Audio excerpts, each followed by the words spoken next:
Bonjour ou bonsoir à tous, vous qui regardez les vidéos, que ce soit le jour ou la nuit, ici DVD Pro Catch. Vu comment j'ai sorti plein d'autres vidéos et que maintenant je me décide de repoursuivre, ça c'est quand je suis un peu en forme et que je le fais quand j'en ai envie. Est-ce que là c'est un peu par forcing ou par volonté? Un peu des deux. Je vais vous dire un peu des deux, mais bon, de toute façon, il vaut mieux achever un truc de manière inachevée. Et vu comment je m'y étais attaqué aux deux pochettes de DVD de Jeff Hardy, de la TNA bien sûr, et bien maintenant je vais m'attaquer sur un autre catcheur auquel que vous connaissez tous très bien, et auquel, tout comme Jeff Hardy il a été à la TNA, plus à la Ring of Honor, vous savez de qui il s'agit, vu comment vous avez cliqué sur cette miniature. The Phenomenal AJ Styles. Oui, les DVD sur AJ Styles, auquel une des DVD de la TNA et une de la Ring of Honor. Donc, un peu comme j'avais fait avec les deux autres. Oui, je crois. Je sais qu'il manque un tout dernier DVD de AJ Styles du côté de la TNA. Il manque juste un tout dernier. Bon, après, en AJ Styles du côté de la Ring of Honor, je sais qu'il y a des best-of, des compilations de ses meilleurs matchs de Ring of Honor. Mais ça, ce sont plus des DVD rares que autre chose. Donc voilà, sans plus, sans rien. Et en plus, j'ai laissé ce que j'ai écrit, ma petite liste auquel j'ai écrit. Donc pour ça, je décide quand même de couper un petit peu jusqu'à revenir. Donc à tout de suite. Nous nous retrouvons enfin, j'ai enfin la liste. Donc lequel je vais pouvoir m'attaquer? Eh bien en tout cas, ça va être celui-ci, vu comment je l'ai vu en premier avant celui-ci. Et il faut savoir, c'est que j'ai commencé directement au soir, jusqu'à poursuivre le matin, et pour que je poursuive jusqu'à maintenant. Et excusez-moi si vous entendez un bruit de moto au fond, je m'en excuse.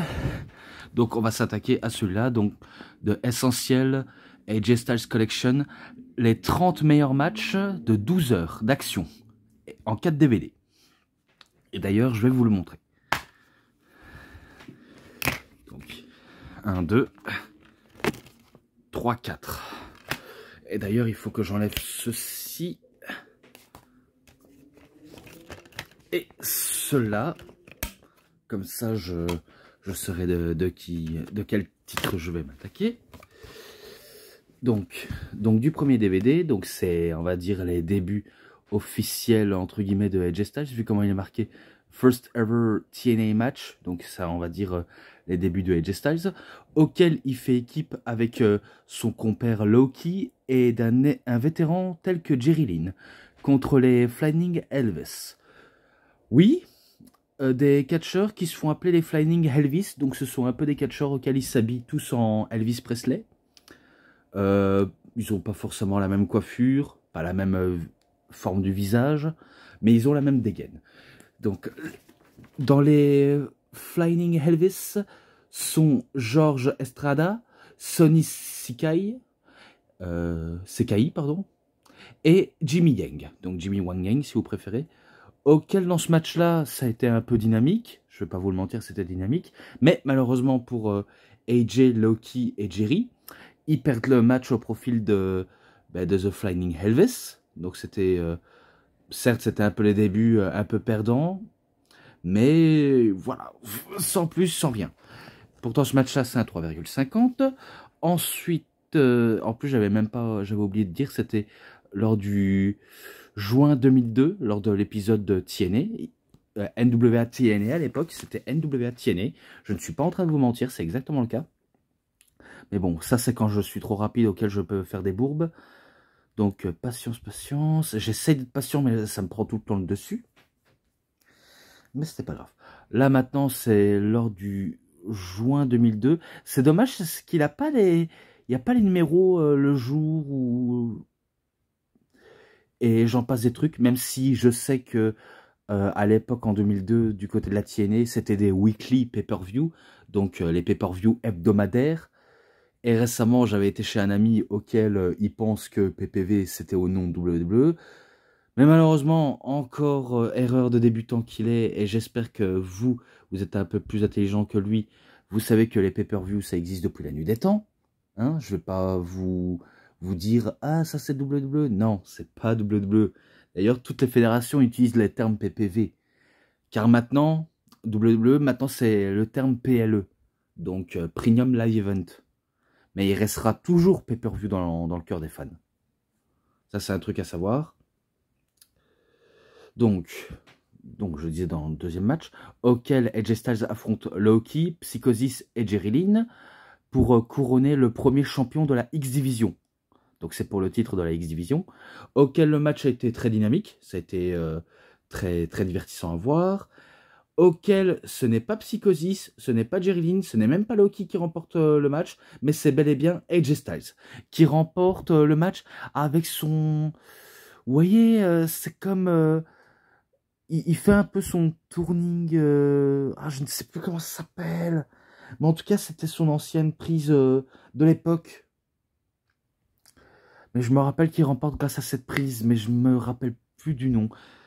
Bref, ce n'est pas grave, parce que oui, il avait le Styles Clash, il avait quelques prises dans son arsenal, mais c'était pas encore en prise finish. Donc voilà tout. Et bon, c'est pas grave. C'était lui le premier champion de la TNA, auquel c'est un 3,70, 70 si vous préférez. Et là, maintenant, il fait équipe avec D'Lo Brown contre CM Punk et Jason Cross lors de l'épisode de TNA en mai 2003. Donc oui, vous ne rêvez pas, CM Punk a bel et bien été à la TNA, lui aussi. Je ne pense pas qu'il a remporté des titres là-bas. Tout ce que je sais, c'est qu'il a fait des matchs. Mais remporter des titres, ça, je l'ignore totalement. Tout ce que je sais, le plus où il va percer, c'est du côté de la Ring of Honor. Vu comment à la TNA, c'était un peu plus discret. Bon, sinon, le grand bruit qu'il a fait, c'est à la Ring of Honor et dans les Indies. Mais auquel il ne remporte pas ce match par équipe, car je sais que lui et Jason Cross, ils perdent tous les deux le match grâce à un double splash, un springboard splash de D'Lo Brown et de AJ Styles. Donc ils ont fait tous les deux un springboard splash.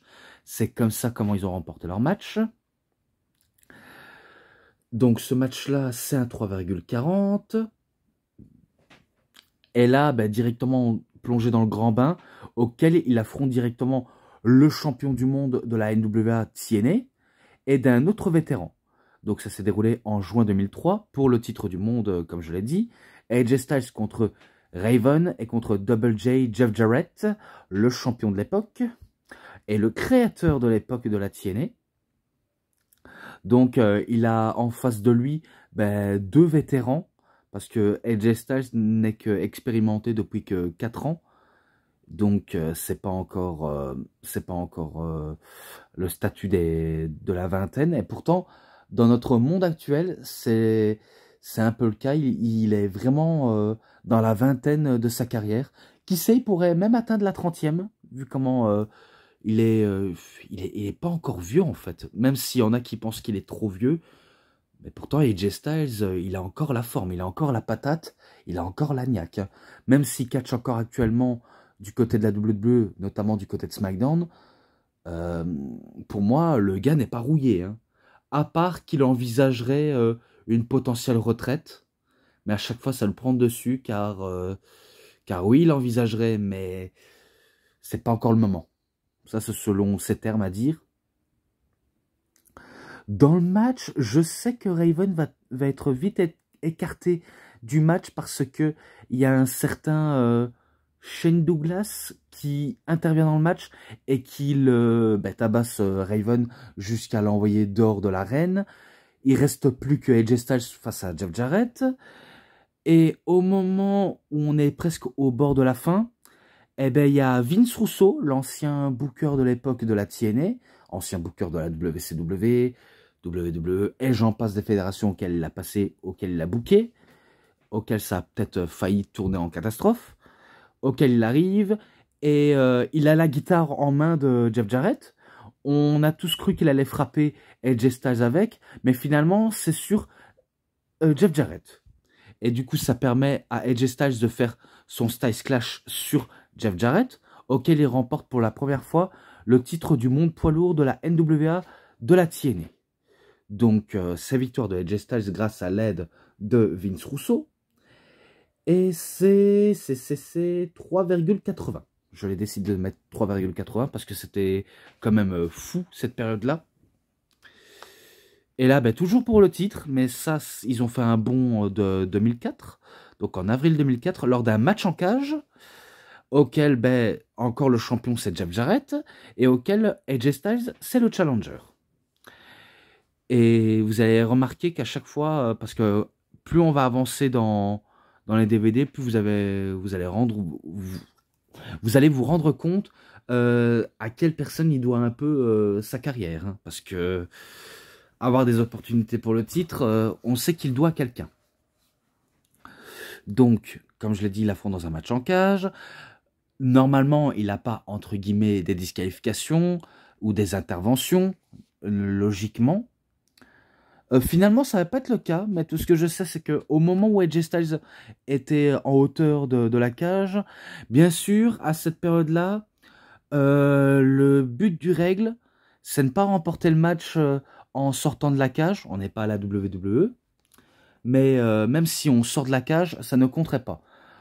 Il faut gagner cette stipulation soit par tombée ou soumission, même par KO. Qui sait? Donc, même si AJ était à l'extérieur de la cage, il se fait rapidement remonter par Jeff Jarrett, et auquel ça va pas empêcher les interventions, notamment de Vince Russo, de venir essayer de frapper avec la guitare, parce que c'était lui qui l'avait introduit, mais Jeff Jarrett récupère sa bien-aimée guitare pour poursuivre son attaque, même s'il a perdu un peu de temps à s'occuper du cas de Russo, car il aurait dû s'occuper du cas de AJ Styles. Donc il a voulu frapper avec, mais AJ Styles répond avec un Flying Headzugiri, où il va casser complètement la guitare, il va déstabiliser Jeff Jarrett et le remporter grâce à un crucifix pour la victoire. Donc il bat Jeff Jarrett pour la deuxième fois pour le titre, et voilà, tout simplement sa victoire de AJ, et auquel c'est un 3,70. Voilà. Là, maintenant de 23 juin 2004, ah bizarre, ils mettent un chiffre maintenant. C'est totalement bizarre qu'ils mettent ça. Auquel il affronte Jeff Hardy pour ses débuts officiels à la TNA. Je l'ai déjà expliqué dans l'autre DVD de Jeff Hardy, mais ce match va rapidement tourner en vinaigre, vu comment il y avait Kiki Cash et Vegas qui sont intervenus pour coûter le match à AJ et par Jeff Hardy aussi, et auquel ça va finir en double disqualification. Donc il y a double vainqueur, même si c'est, on va dire, un match nul, on va dire ça comme ça, auquel c'est un 3,40. Je connais l'issue de ce match. Voilà, voilà. Et là, il affronte Kid Cash lors d'un street fight lors de août 2004. Toujours du côté d'Impact. Et auquel, certes, ça a été un peu brutal. Ils se sont battus dans l'arène. Et en plus, ils n'étaient même pas en tenue traditionnelle. Donc, quand je parle de tenue traditionnelle, je parle bien de tenue de catcheur. Ils se sont battus près des gradins. Après, ça s'est poursuivi au ring. Mais malheureusement pour Kid Cash, c'est victoire de AJ Styles. Vu comment il remporte grâce à un Styles Clash. Et c'est un 3,5. Voilà, je vais directement droit au but. Alors là, de finale résolution 2005, lors d'un match Ultimate X, pour décrocher la ceinture dans ce fameux X, auquel Styles affronte Petty Williams et Chris Sabin, auquel je l'ai déjà noté dans The Ultimate Matchest. Et je vais pas vous la faire à l'envers. On sait que c'est grâce à ce match où AJ Styles va carrément triompher. Et aussi grâce à un simple dropkick, enfin un springboard dropkick de la troisième corde, auquel il va un peu valdinguer et tomber à plat sur le ring, alors qu'on a tous cru qu'il allait se péter le cou. Mais heureusement qu'il a eu de la chance. Mais ça ne l'empêche pas de continuer le match. Et au moment où Sabine et Williams étaient en hauteur, alors qu'ils avaient tous les deux le titre en main pour se disputer pour le titre, et ben AJ fait un springboard où il attrape le titre et la victoire. Donc bien sûr c'est victoire de AJ Styles, et c'est un 3,20. Donc voilà. Maintenant, lors d'un lockdown, donc dans un match en cage, auquel tout est permis aussi, où il affronte le monstre Abyss.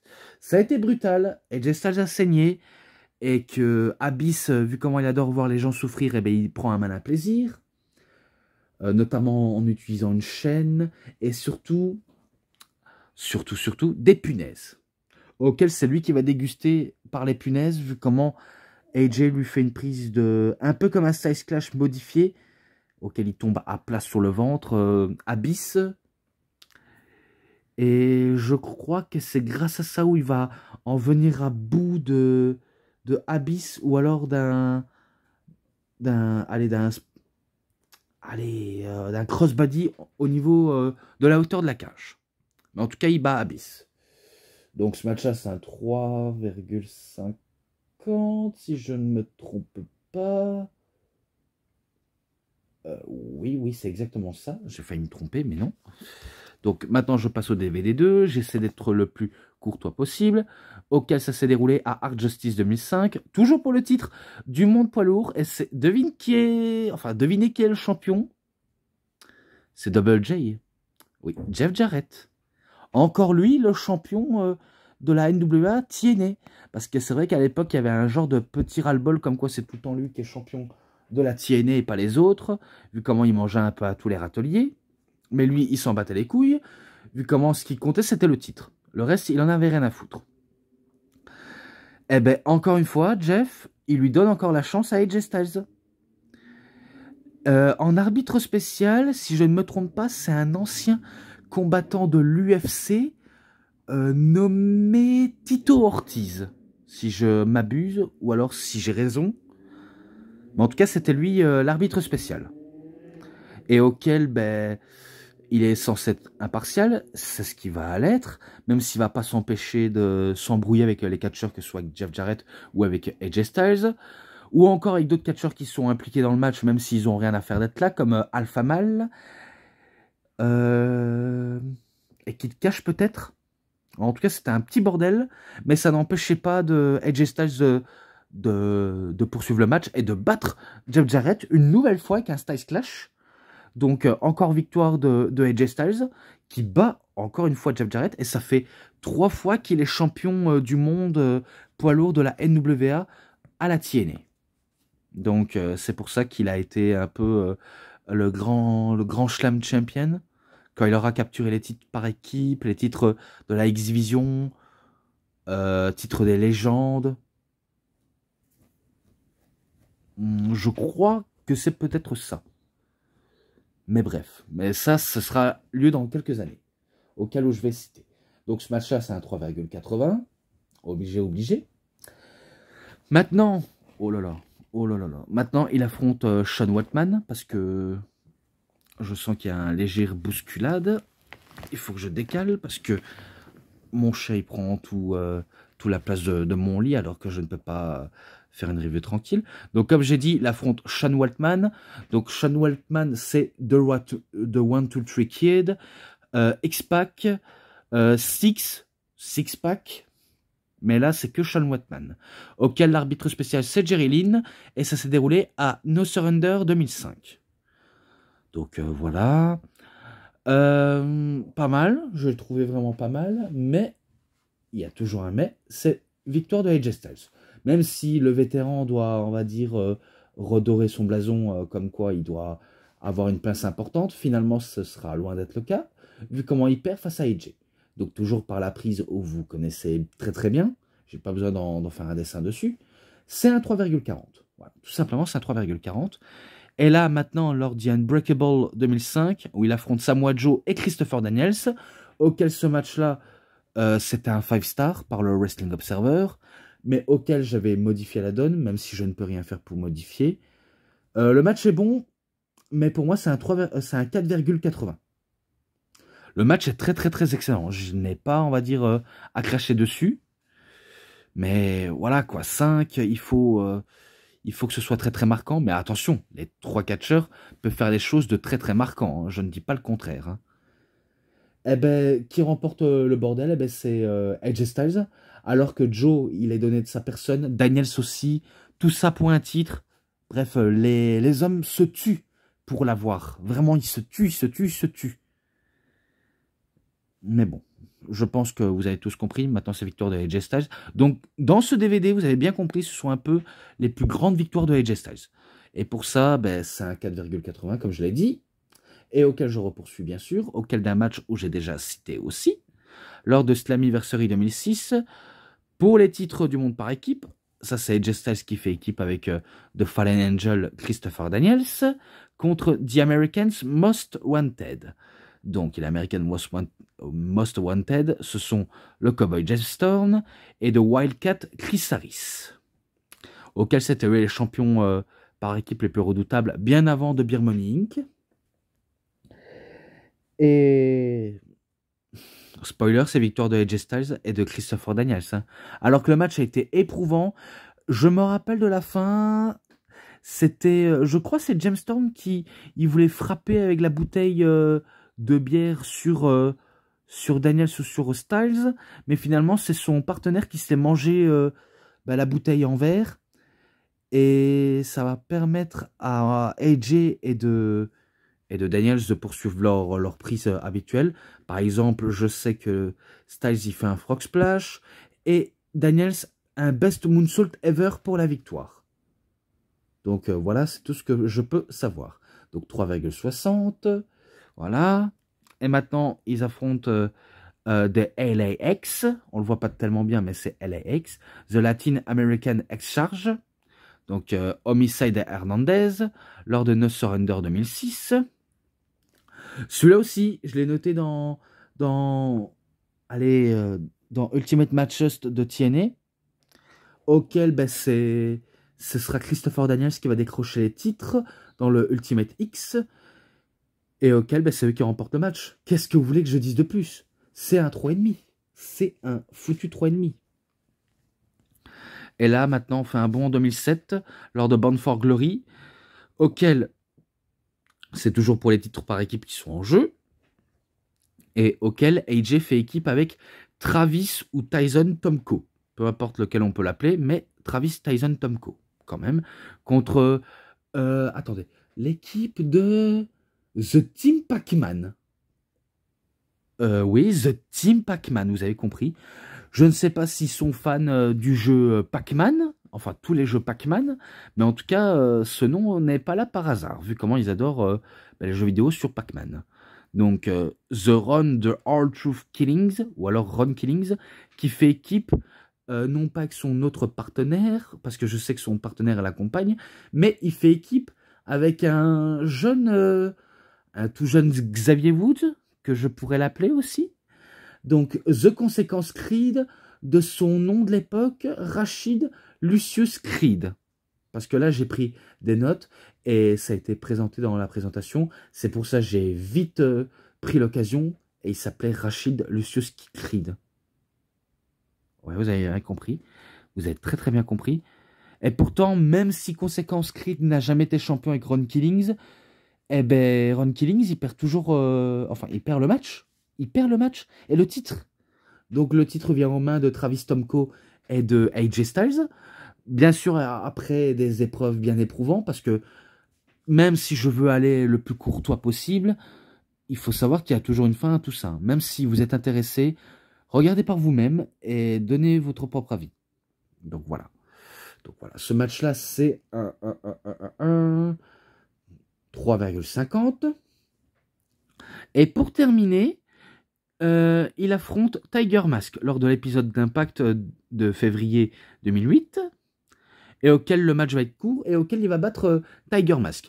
Parce que l'arbitre s'était tourné, et que AJ l'a propulsé en l'air, et lui a fait une petite talonnade dans les boules, et après il en profite avec un Stage Clash. Tout simplement.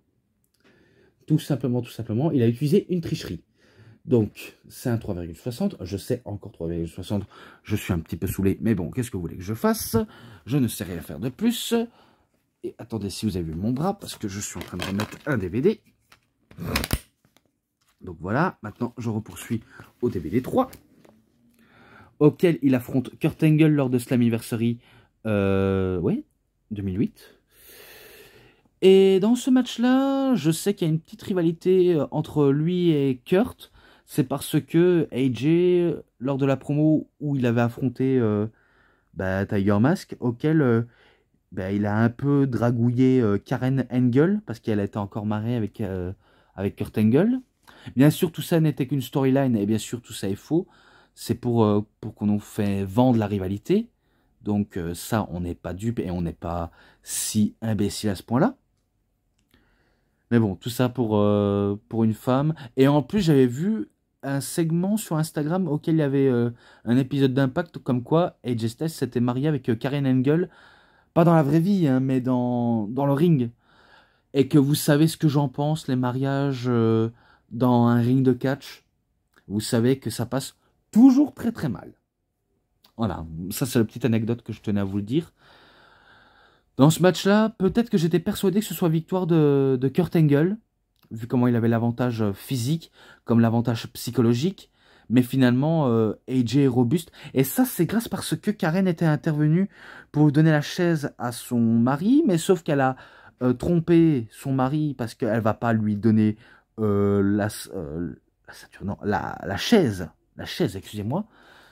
Et que AJ Styles l'allume et il lui fait un Styles Clash pour la victoire. Donc voilà tout. Et auquel j'ai rien d'autre à dire. Donc c'est un 4,50 auquel je décidais de le mettre.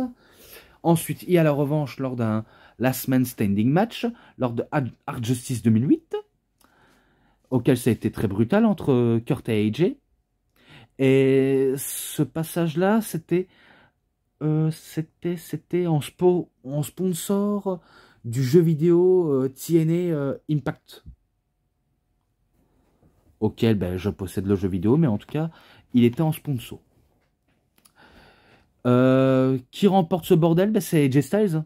Qu'est-ce que vous voulez que je dise? Vu comment j'ai les résultats sous les yeux. Bon, après, je vous laisserai voir par vous-même hein, si vous le possédez ou pas.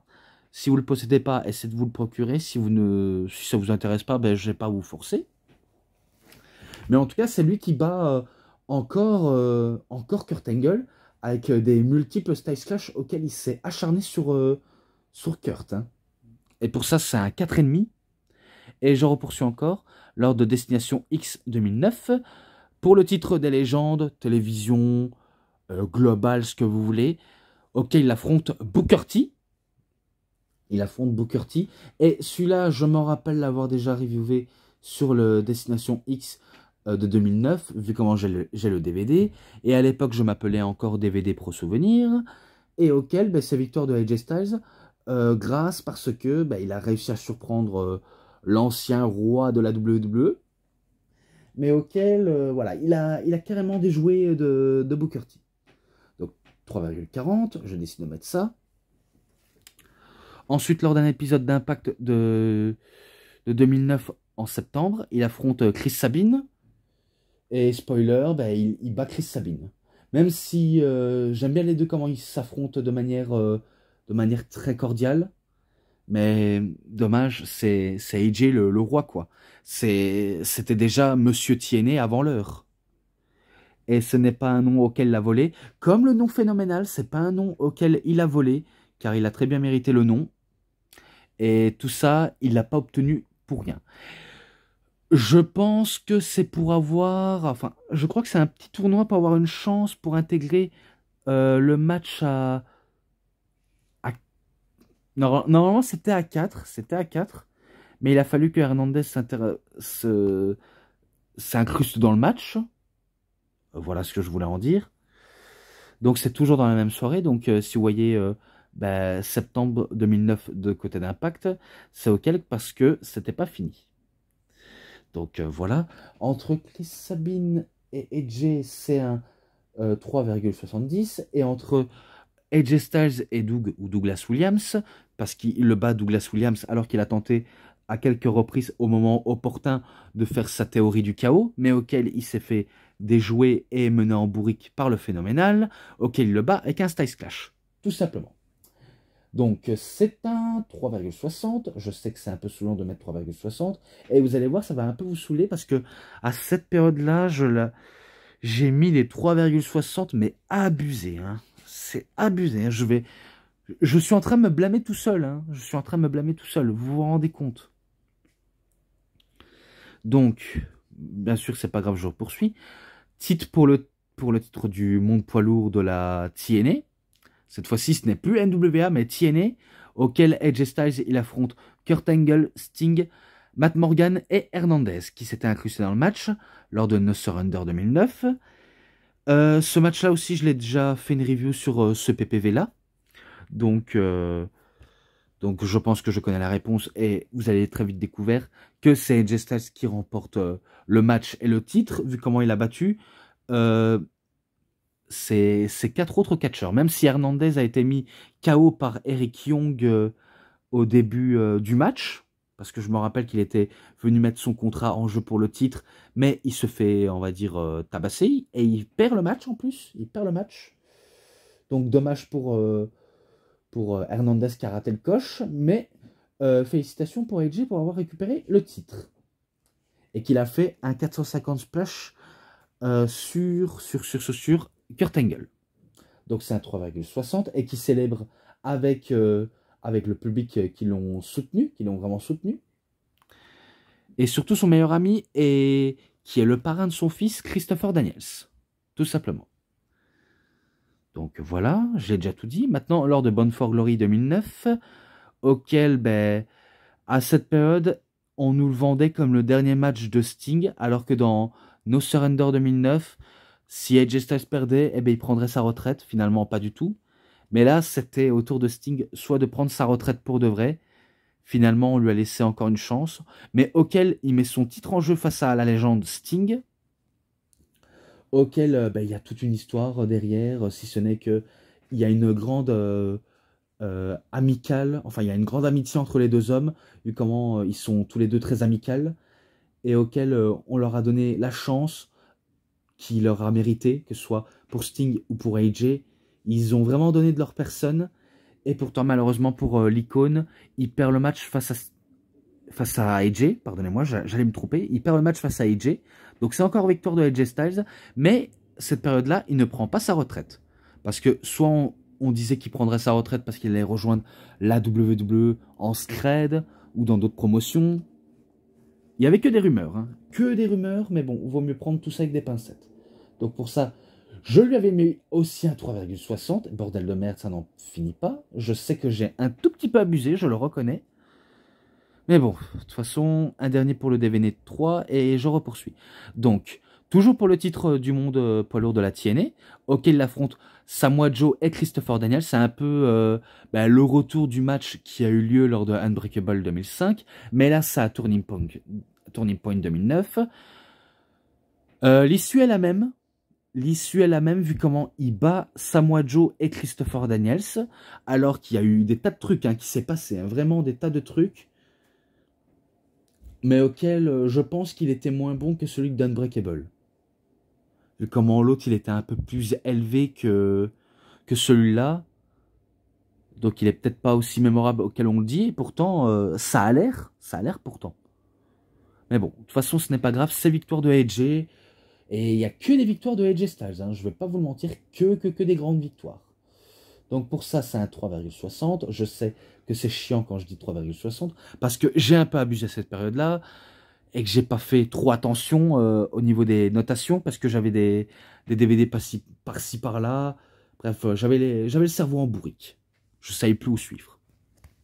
Maintenant, enfin, le DVD 4, lors de Lockdown 2010, dans un match en cage, justement, à Lockdown, c'est un événement 100% cage, auquel son titre est en jeu, contre D-Pope, d'Angelo Dinero. Dinero a donné trop de sa personne. Il a essayé de faire tomber le phénoménal, mais malheureusement, le phénoménal a quelqu'un auquel il lui doit aussi toute l'intelligence des rings et le savoir-faire à la personne de Ric Flair, auquel il lui a tout indiqué et auquel il remporte le match. Avec un simple Styles Clash, bien sûr, et auquel c'est lui qui remporte la victoire. Donc ce match-là, je lui avais mis un 3,50. Voilà, pour une fois, c'était pas 60. Et il y a un autre auquel j'ai marqué 3,60, auquel j'étais carrément à l'ouest. Qu'est-ce que vous voulez que je dise? auquel il affronte Tommy Dreamer lors d'un I Quit match à No Surrender 2010, auquel j'ai déjà fait une review dessus, comme celui de Lockdown. Dans ce match-là, Tommy Dreamer voulait se venger de l'humiliation qu'elle a subie des mains de AJ Styles, mais auquel AJ Styles ne va pas se repentir du tout. Il va pas du tout se repentir, au contraire, ça va faire plus jubiler qu'autre chose. Mais auquel ça l'empêche pas de perdre le match, vu comment AJ Styles va utiliser une fourchette et qu'il a voulu lui arracher l'œil avec la fourchette. Et bien sûr, à cause de la douleur, il n'a pas le choix de dire j'abandonne, parce que sinon il perd un œil des mains de AJ Styles, auquel c'est un 3,60. Oui, je sais, j'ai carrément abusé cette période-là, j'ai vraiment abusé. Mais bon, voilà. Maintenant, il affronte Sabu lors d'un match d'échelle pour les clés de la TNA, je crois, pour toutes les portes de la TNA. Donc il affronte Sabu, et vous savez que Sabu c'est une vraie tête brûlée, parce qu'il n'hésite pas à faire des trucs de dingue auxquels ça pourrait normalement avoir des conséquences, mais lui les conséquences il en rigole, c'est comme si la mort lui faisait rien du tout, vraiment rien du tout. Dans ce match là il y a eu des interventions, il y a des interventions de EV2, donc l'équipe de Tommy Dreamer ou de Mick Foley, peu importe qui est le leader, mais en tout cas je pense que c'est Mick Foley, le leader de EV2, et les membres de Fortunes, auxquels AJ Styles et Ric Flair sont les leaders.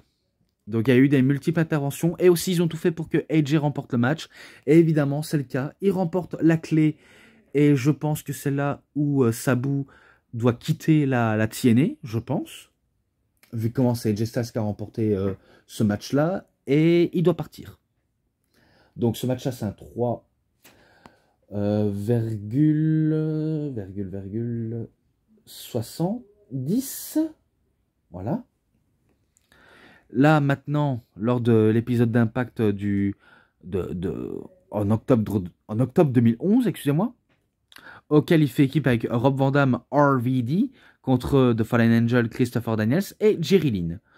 Spoiler, c'est victoire de AJ et de Rob Van Dam, vu comment c'est Jerry Lynn qui va subir un Styles Clash. C'est simple, c'est rapide, parce que vous savez que AJ Styles et Christopher Daniels, ils étaient en rivalité, tandis qu'à Rob Van Dam, il était en rivalité face à Jerry Lynn. Donc ça fait un peu de manière un peu simultanément. Ok, ce match-là, c'est un 3,40. Et je me demande si je ne l'ai pas noté dans un des DVD lors d'un bonus... parce que de temps en temps, il y avait des bonus auxquels ils sont incrustés dans les DVD de Planet Catch. Mais je pense peut-être.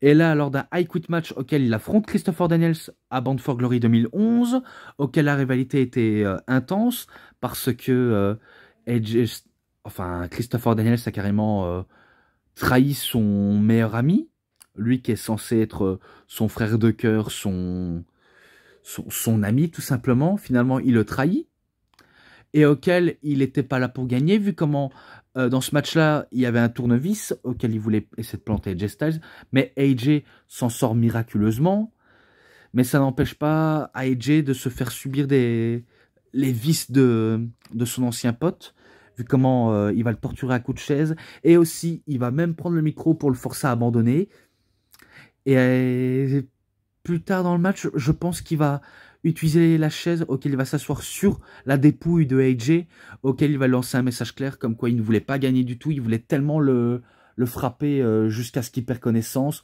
ou alors jusqu'à ce qu'il perd même la vie, et que là il commence à un peu citer la famille, notamment la femme de AJ Styles, auquel il va s'adresser à la femme de AJ en disant Wendy, je pense que tu devrais envoyer les enfants se coucher. Je veux pas qu'ils voient leur père se faire massacrer ou assassiner.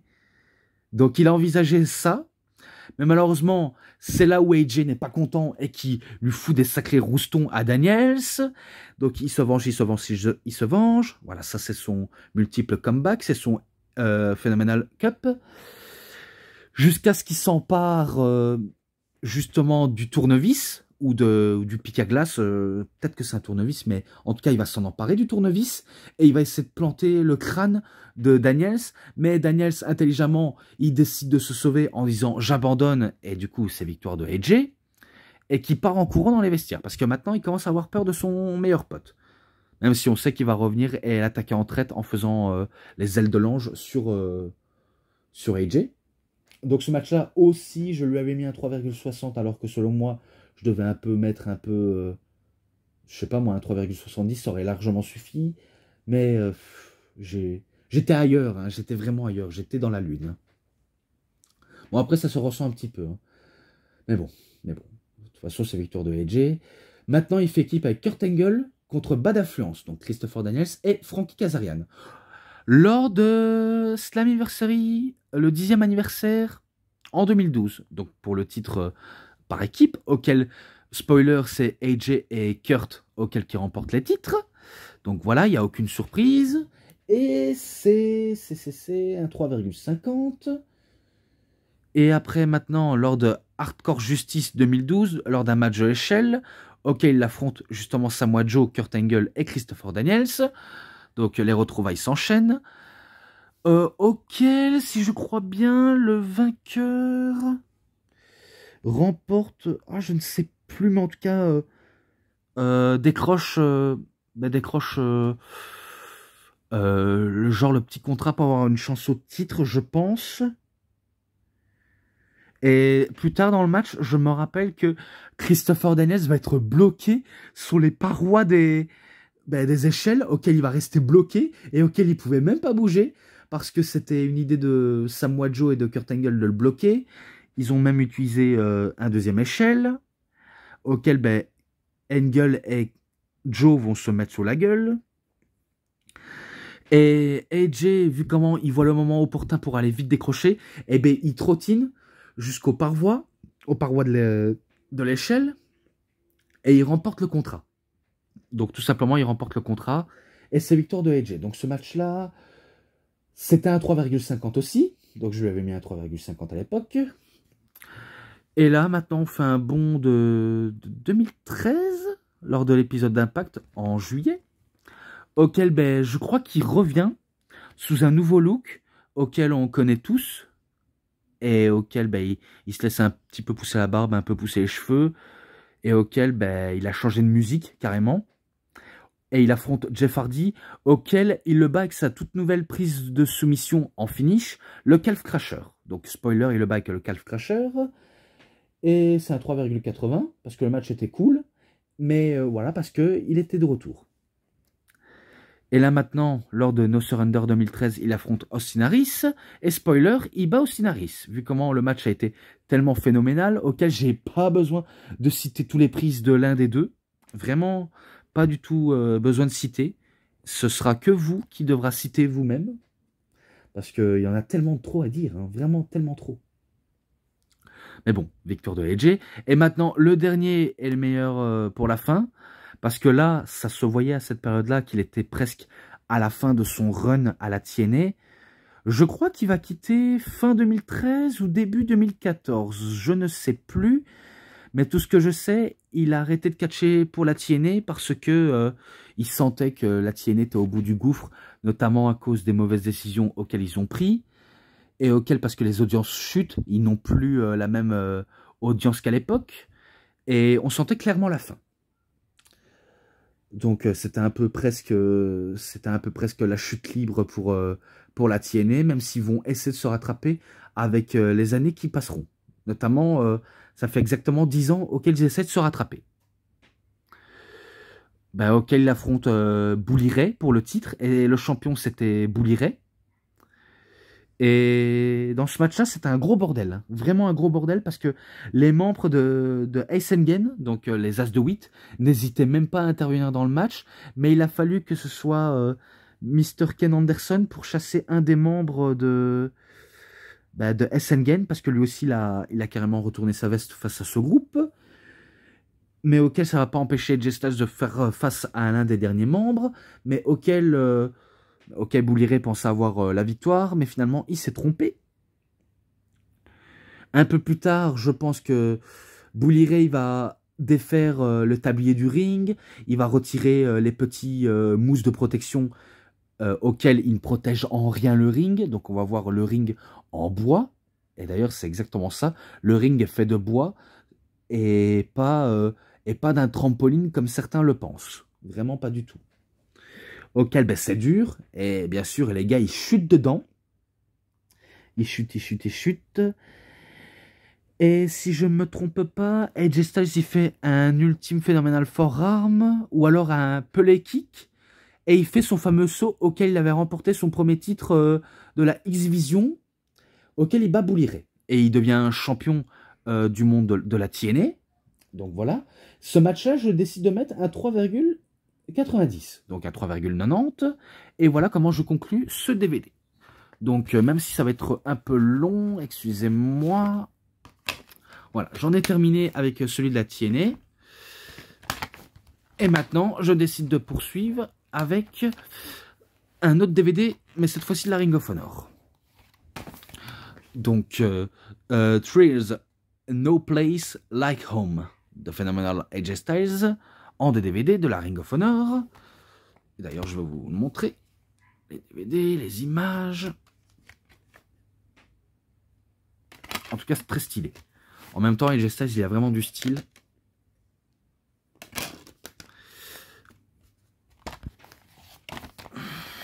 Et là aussi, je vais aller crescendo parce que je pense que ça va aller un peu vite. Il faut que j'essaye d'aller un peu vite. Auquel il affronte Matt Sydal, auquel le match a été tellement cool et tellement bon. Lors de Hell Freezer Over, lors du 1er du 14 2006. Donc, AJ Styles, il était encore jeune. Il n'avait pas encore la dégaine auquel on connaît actuellement. Je me rappelle le finish, c'est quand Matt Sydal voulait faire un top hop la Karana, mais AJ Styles le contre et il fait le tomber directement. Donc c'est victoire de AJ Styles, et que c'est un 3,90, donc 90. Et là, dans l'autre partie du DVD, il affronte Bryan Danielson, The American Dragon. Donc c'est le Phenomenal One contre The American Dragon, pour le titre du monde de la Ring of Honor, lors de Dissension, le premier du 28 2006. Et d'ailleurs, vous vous rendez compte, AJ Styles, il a remporté les titres du monde entier, sauf un titre du monde de la Ring of Honor. Alors que selon moi, il est censé être champion de la Ring of Honor. Hein. Même si ça aurait été à l'heure actuelle, j'aurais pas dit non. Mais bon, on le saura jamais, et il le sera peut-être jamais champion de la Ring of Honor, qui sait. De toute façon, il est à la WWE, donc il est bien à la WWE. On n'a rien à lui dire. Et auquel, ben, dans ce match-là, je l'avais déjà cité dans les DVD de Bryan Danielson, auquel ben, c'est victoire de ce dernier, grâce à un crossface chicken wing. Et c'est un 4,70. Donc voilà, tout simplement. Et là maintenant, il fait équipe avec Matt Sydal contre les frères Briscoe. Donc les centième show, le 4 du 22 2006. Auquel c'était un match totalement épique entre les frères Briscoe et AJ avec Matt Sydal. Mais dommage pour Sydal et Styles, vu comment il perd le match. Je sais que celui qui va se faire sacrifier, c'est Sydal. Parce que je sais que AJ Styles a voulu sommer la mise à Matt Sydal, mais malheureusement, c'était déjà trop tard. Mark Briscoe était déjà lancé pour enfoncer la tête de Sydal parce que Jay faisait un pile driver, et auquel ben, c'est lui qui va faire le pin, donc c'est Jay Briscoe qui va faire le pin, tandis que Mark Briscoe veut empêcher AJ Styles de sauver son partenaire. Donc victoire des frères Briscoe, et pour ça ce match-là c'est un 4,60. Et là maintenant, il affronte, je pense pour une dernière fois, Samoa Joe, lors du 8 du 4 2006, lors de Time to Man Up, auquel ben, c'est victoire de Samoa Joe, vu comment le match a été tellement très bon, et qu'on connaît Samoa Joe et AJ Styles, on s'attend qu'à du meilleur, vraiment qu'à du meilleur. Mais malheureusement pour AJ, ben, il perd le match. Suite à un simple coquina clutch auquel il a perdu connaissance, et c'est un 4,80. C'est un 4,80. Donc voilà, c'est victoire de Samoa Joe. Et là, on a une vidéo du retour de AJ Styles, vu comment il a terminé de son run à la TNA, et auquel il est libre de catcher où il veut, dans les indies, au Japon et à la Ring of Honor. Donc tout simplement, auquel il a défié Roderick Strong. D'ailleurs, il y a une vidéo bonus cachée, auquel il y a celui où il défie Roderick Strong pour son retour à la TNA, et l'autre un message pour Adam Cole. Mais ça, c'est pour plus tard. Donc, il affronte Roderick Strong lors de Nashville, lors de ROH TV Tapping, le 1 du 3 2014. Le match a été très brutal, surtout en connaissant Roderick Strong, on sait c'est que de la brutalité. Mais à la fin du match, je vais vous dire, j'ai eu un peu peur pour Roderick Strong, parce que quand AJ Styles l'a surpris qu'il y a un peu les kicks et qu'il était prêt pour le Styles Clash, eh ben, au moment du lancer de Styles Clash, eh ben, il s'élance comme d'habitude, et Roderick Strong n'a pas pensé à sa sécurité. Car il a penché sa tête en avant, et ouh là là là là, oh là là, ah la tête, le cou a pris un sacré coup dans le ring. Non, là je vous jure, hein, j'ai vu sa tête, je me suis dit, oh putain, j'étais comme ça, oh putain, il l'a tué. Oh putain, il l'a tué. Parce que tu peux pas relever d'un truc pareil. Et qu'il perd le match, hein, Roderick Strong. Il perd le match. Et je sais même pas si son coup a pris un coup, mais en tout cas, c'était effrayant pour moi de le voir. Hein. Vraiment effrayant. Ça me rappelle un peu comme James Ellsworth dans les Indies, auquel il a fait cette même erreur, et encore Yoshitatsu. Donc c'est pour ça, je le dis, même si le Styles Clash est très dangereuse, le plus important c'est penser à sa sécurité et de toujours garder la tête un peu en arrière pour éviter que vous partez en avant et que vous ayez le coup du lapin. Parce que, mon Dieu, c'était monstrueux. Hein. Et c'est pour ça que c'est une prise auquel il ne faut pas rigoler. Hein. C'est une prise stylée, mais dangereuse. Donc, ça, il faut retenir. Donc, malgré la frayeur, eh ben, ce match-là, c'est un 4,20. Je décide de mettre ça. Ensuite, il affronte Jay Lethal lors du 12e anniversaire de la Ring of Honor, lors du 2 du 19 2014. J'allais dire 2004, mais c'est 2014. Auquel c'est victoire de AJ Styles. Parce que le match était tellement bon. Et auquel je décide de passer un peu plus court. Parce que c'est victoire de AJ. Donc c'est un 4,10 pour ce match-là. Grâce à un Styles Clash, bien sûr, évidemment. Ensuite, il affronte Michael Elgin lors de ROH TV Tapping à Philadelphie, le 2 du 20 2014. Auquel le match a été tellement bon et tellement cool, parce que c'est un affrontement entre The Unbreakable et The Phenomenal One, auquel Adam Cole était présent près de la table des commentateurs, auquel il assistait ça avec grande importance, l'air de dire peu importe lequel des deux je vais affronter, je vais les battre. Ça, c'est ce qu'il était persuadé. Hein. Il était persuadé. Et pourtant, tellement qu'ils ont duré le match avec tellement de précision, même si ça a commencé au début par du chain wrestling, et après, à la fin, des grosses prises, donc des gros mouvements, des gros mouvements. Et bien malheureusement, les deux ont dépassé le temps limite. Et on réclamait encore 5 minutes. Hein. On réclamait encore 5 minutes, mais malheureusement, Adam Cole en a décidé autrement. Et il décide de ne pas avoir un 5 minutes, vu comment voilà, le temps est écoulé, ils n'auront pas aucune chance. Voilà, c'est ce qui s'est peut-être dit. Auquel ce match-là, c'est un 4,5. C'est un grand 4,5.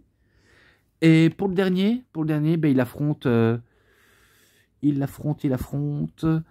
Chris Hero. Parce que là, je viens de le noter, et là que je viens de voir, il affronte Chris Hero, auquel ça a été tellement bon, et auquel, spoiler, c'est victoire de AJ. Même si Hero a tenté son Hero Elbow, finalement, il n'a pas su faire grand-chose face à la furie de AJ Styles, et auquel, c'est un 3,70, 70 si vous préférez. Donc, voilà.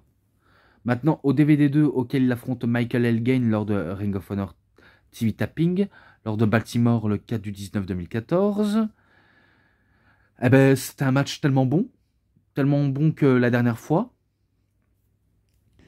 Vu comment la première fois ça a terminé face à un arrêt du temps, cette fois-ci il n'y aura pas d'arrêt du temps, vu comment ce sera The Unbreakable qui aura le dernier mot sur le Phenomenal One, grâce à un Rolling Poker Bomb et un Say Down Power Bomb pour la victoire. Donc pour ça, c'est victoire de Michael Elgin, auquel c'est un 4,40. Et là maintenant, le Bullet Club et J Styles Carl Anderson, le Machine Gun, contre le clan Chaos, donc Kazuchika Okada et Gedo, lors de Global Wars le 5 du 10 2014, auquel c'était tellement bon ce match-là, vraiment tellement bon. Et ça a été que des festivals de prises, hein, vraiment que des festivals de prises, alors que qu'on a AJ Styles et Kazuchika Okada dans le ring, ce sont des dieux.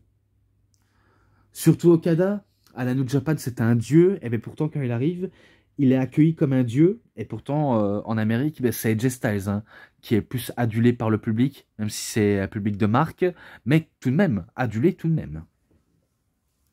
Et pourtant, dommage pour le clan Chaos, vu comment c'est victoire du Bullet Club. Si je ne me trompe pas, c'est Gedo qui va déguster la prise du Spinebuster de Carl Anderson. Si c'est pas le cas, ben c'est peut-être une prise de AJ Styles avec un Styles Clash. Je le dis dans les deux sens, ou peut-être que j'ai manqué un truc sans me rendre compte, mais j'avais vu que c'était victoire de Bullet Club. Eh ben c'est un 4,20. 4,20. Et là, maintenant, il affronte Kazuchika Okada et Michael Elgin pour le titre IWGP du monde poids lourd de la New Japan Pro Wrestling lors de War of the Worlds le 5 du 17 2014. Et oui, en plus, il avait remporté le titre et auquel ben, le titre est justement magnifique. Vraiment magnifique, il n'y a pas à dire. Eh ben, c'était un match tellement épique, tellement dynamique, auquel on a peut-être cru que ce serait victoire de Okada ou de Elgin. Finalement, ce n'est pas du tout le cas, vu comment c'est AJ Styles qui va avoir le dernier mot en faisant un big Styles Clash sur Michael Elgin, et auquel ben, il parvient à parvenir à la victoire. Hein. Vu comment ce n'est pas Michael Elgin auquel AJ Styles est intéressé, il est intéressé par Okada. Vu comment il a un programme face à Okada lors d'un événement au Japon, de la New Japan, bien sûr. Donc, voilà tout. 4,50 pour ce match-là. Et là, maintenant, il affronte Kyle O'Reilly lors du Death Before Dishonor 12 de la nuit 1, lors du 8 du 22 2014, auquel le match était bon, mais sans plus. Parce qu'il y a eu la brutalité de Kyle O'Reilly avec ses coups et ses coups de pied et quelques prises, alors que AJ Styles, lui, c'est que des offenses tout à fait dynamiques et phénoménales. Mais auquel ça n'empêche pas AJ de faire un ultime Styles Clash sur Kyle O'Reilly pour mettre un point final. Et donc c'est un 4 et c'est victoire de Styles. Là maintenant il affronte Cedric Alexander lors de la nuit 2, lors de Death Before Dishonor, le 8 du 23 2014, auquel le match il était pas mal, vraiment pas mal entre Alexander et Styles. Au cas où le saurait pas, c'est que AJ Styles a aussi catché dans une autre promotion auquel Cedric Alexander a catché aussi, et auquel il a battu Alexander, et pourtant il va le battre lors de la Ring of Honor. Grâce à pas un Styles Clash, mais un Calf Crasher, auquel il arrive à faire soumettre Alexander. Donc victoire de AJ Styles, dommage pour Cedric Alexander, mais bon match quand même. Bon match. Donc 4,20. Et maintenant, il affronte Adam Cole lors de All-Star Extravagance 6, lors du 9 du 5 2014, auquel le match a été tellement bon, auquel j'ai déjà cité dans le DVD de Adam Cole, donc inutile que je refasse deux fois la même issue, si ce n'est que je me rappelle qu'à la fin du match, ce sera AJ Styles qui aura le dernier mot, grâce à un ultime Brainbusters du haut de la 3e corde, auquel c'est lui qui remporte le match. Donc pour ça, c'est victoire encore de AJ, et c'est un 4,70. Voilà tout. Plus que 2 matchs après c'est terminé, car maintenant il affronte Matt Sydal lors de Welling ROH TV Tapping, le 9 du 27 2014. et auquel ben, c'était tellement bon aussi entre Matt Sydal et AJ Styles. Bon, après, il est peut-être pas aussi bon que la dernière fois, mais un petit peu. Il était quand même un tout petit peu bon. Je ne veux pas vous le mentir, si j'aurais voulu dire que c'était mauvais, je vous l'aurais dit. Hein. Mais en tout cas, entre les deux, c'était tellement bon. Mais auquel, malheureusement, Sydal ne peut rien faire face à AJ Styles. Car il subit encore un Styles Clash pour la défaite et pour la victoire de AJ Styles. Mais autrement dit, très bon match de la part de Sydal et de Styles. Donc 3,80. Et là, maintenant, pour le dernier match, il affronte Hanson lors de Lakeland ROH TV tapping du 10 du 24 2014. Et là, on sent qu'il est quasiment à la fin de son run à la Ring of Honor parce que je sais que peut-être que c'est peut-être en 2014 ou en 2015 auquel il sera peut-être à la fin de son run parce qu'il a eu une chance pour le titre du monde de la Ring of Honor face à Jay Lethal, auquel il perd le match et je pense que c'était son dernier match jusqu'à ce qu'avant il quitte la Ring of Honor. Et un peu plus tard, lors de la New Japan, en 2017, il perd quasiment le match et il part s'essayer à la WWE. C'est tout ce que je me rappelle de AJ. Auquel le match, il était pas mal, mais sans plus, entre lui et Hanson. Donc Hanson, c'est Ivar dans les Viking Raiders ou The War Machine. Donc si vous ne savez pas, maintenant vous le saviez. Et pourtant, il a quand même une agilité incroyable, Hanson, même si j'aime pas trop sa dégaine de Viking. Ouais, je vais pas vous le mentir, j'aime pas trop sa dégaine de Viking, mais auquel, ben là, il a pas été mauvais dans ce match-là face à un phénoménal comme AJ, parce qu'il faut être très phénoménal face à lui, mais on sait qu'il ne peut qu'avoir qu'un seul phénoménal dans un industrie de catch, c'est évidemment AJ Styles. Qui d'autre je suppose personne. Et auquel ben, il va réussir à prendre l'avantage grâce à un peu les kicks pour sonner la tête de Hanson et qui va faire un Styles Clash, un gros Styles Clash sur Hanson. Mais j'ai eu un tout petit peu peur pour Hanson parce que j'ai cru qu'il allait faire la même erreur que Roderick Strong, que James Ellsworth et que Yoshitatsu et la plupart des personnes auxquelles ils ont failli faire une erreur. J'ai cru qu'il allait se faire planter la tête. Finalement, heureusement que AJ a eu la lucidité de sauver tout ça et de faire un big Styles Clash. Donc pour ça, c'est victoire de AJ Styles et c'est un 3,50. Donc voilà tout. Voilà tout. Et voilà comment j'en termine avec les DVD sur AJ Styles. Donc en tout cas, pour moi, ça a été tellement bon, auquel ben, j'avais terriblement bien aimé. Et que je vous force pas à détester ou aimer, mais bon, il faut avoir du goût pour apprécier un truc.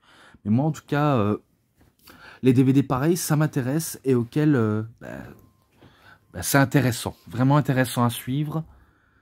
Donc pour tout ça, vraiment pour tout ça,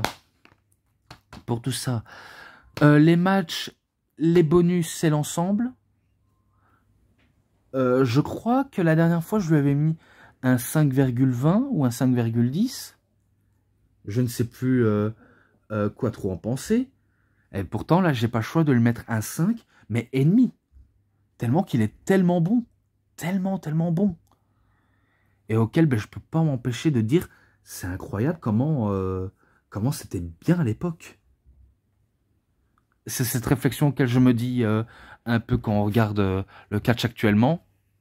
Et maintenant, ben, dans notre monde actuel, on souhaite que du meilleur à AJ, du fait qu'il continue à catcher, à nous divertir, un peu à l'instar de Jeff Hardy, si jamais un jour il revient, eh ben, qu'il continue à nous divertir. De toute façon, ces gars-là, ils les méritent. Et moi, pendant ce temps-là, j'arrête cette vidéo. Donc, c'est tout pour cette review de vidéo. C'était DVD Pro Catch. J'espère que ça vous aura énormément bien plu. Et si vous avez aimé cette vidéo, vous savez ce qu'il vous reste à faire. Likez la vidéo, commentez, partagez, abonnez-vous à ma chaîne et cliquez sur la petite cloche pour avoir plus des notifications et des prochaines vidéos. Et moi, je vous dis bonne journée, bonne soirée à tous. Au revoir tout le monde pour une prochaine vidéo. A plus à tous les fans de catch. Allez, bye bye tout le monde.